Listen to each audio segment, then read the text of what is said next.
नमस्कार, मी उज्ज्वला. मराठमोळी जीवन चॅनलमध्ये तुमचं सगळ्यांचं मनापासून खूप खूप स्वागत.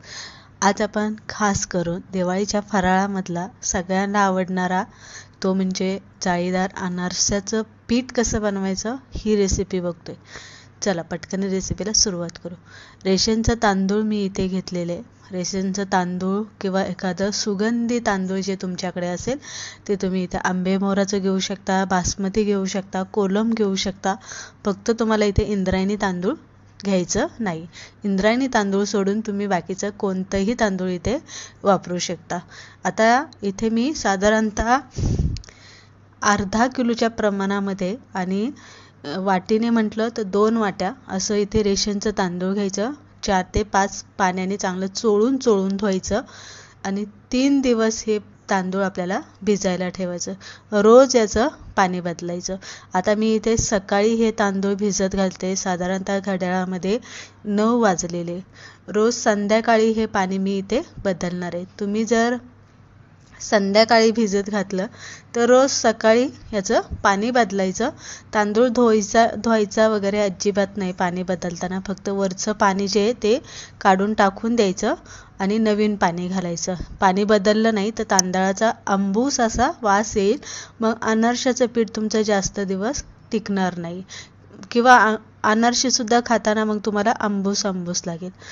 3 दिवस आपण तांदूळ भिजायला ठेवलं होतं. आता 4थ्या दिवशी आपल्याला मात्र तांदूळ 3 पाण्याने धुवून घ्यायचं आणि चांगलं निथळून एखाद्या कॉटनच्या कपड्यावरती फॅन खाली सुकवायला ठेवायचं किंवा फॅन खाली नाही सुकवलं तरी चालेल. तसंच 2-3 तासासाठी एखाद्या कॉटनच्या कपड्यावरती तांदूळ असं पसरून सुकायला ठेवायचं.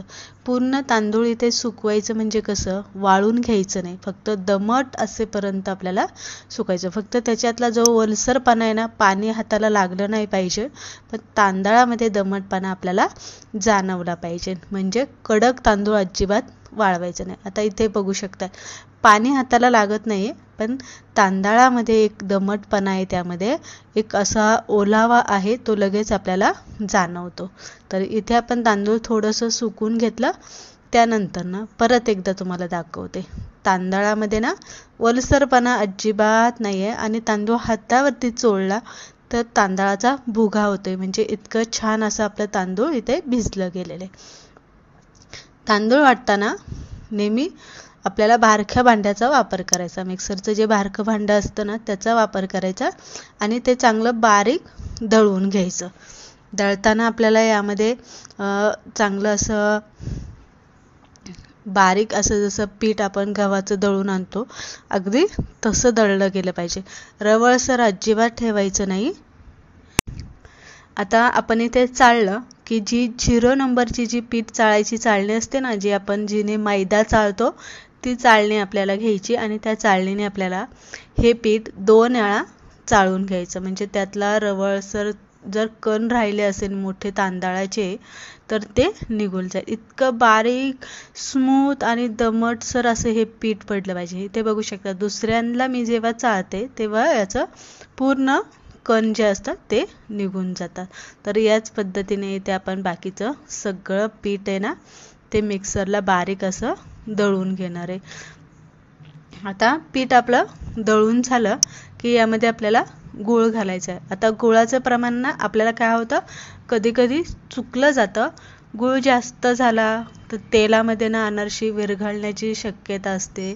गूळ कमी झाला तर अनारशी कडक होतात, गोड लागत नाही. हे पण एक प्रॉब्लेम असतो.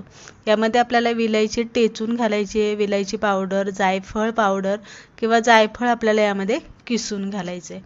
आता गूळ इथे मी घेतलेला आहे. ज्या वाटीने आपण तांदूळ मोजून घेतला होता ना त्याच वाटीने गूळ आपल्याला इथे किती वाटी गूळ घ्यायचा आहे, 1/2 वाटी आपल्याला इथे गूळ घ्यायचा आहे. म्हणजे 4थ्या भागातला 3रा भाग आपल्याला घ्यायचा आणि गूळ आपल्याला टेचून पातळ करून घ्यायचा. आपल्याला गुळाचा खडे वगैरे यामध्ये घालायचं नाही आहे, गुळाची पावडर घालायची नाही आहे, गूळ किसून नाही घालायचा.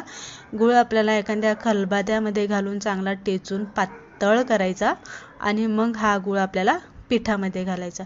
आता जरी मी वाटीने 1/2 वाटी एवढा घेतला असेल गूळ, तरी मी सगळा गूळ यामध्ये एकदम घातलेला नाही. अगदी थोडा थोडा करत आपल्याला हे गूळ घालायचा आणि पिठामध्ये मळायचं. काय होतं, कधी कधी पिठामध्ये आपल्या ओलावा जर जास्त असेल आणि आपला गूळ सुद्धा आपण तेवढा घातला तर पीठ शक्यतो पातळ होण्याची शक्यता असते. मग अशा वेळेस आपल्याला परत तांदूळ कुटून तांदूळ वाटून यामध्ये पीठ घालावं लागतं.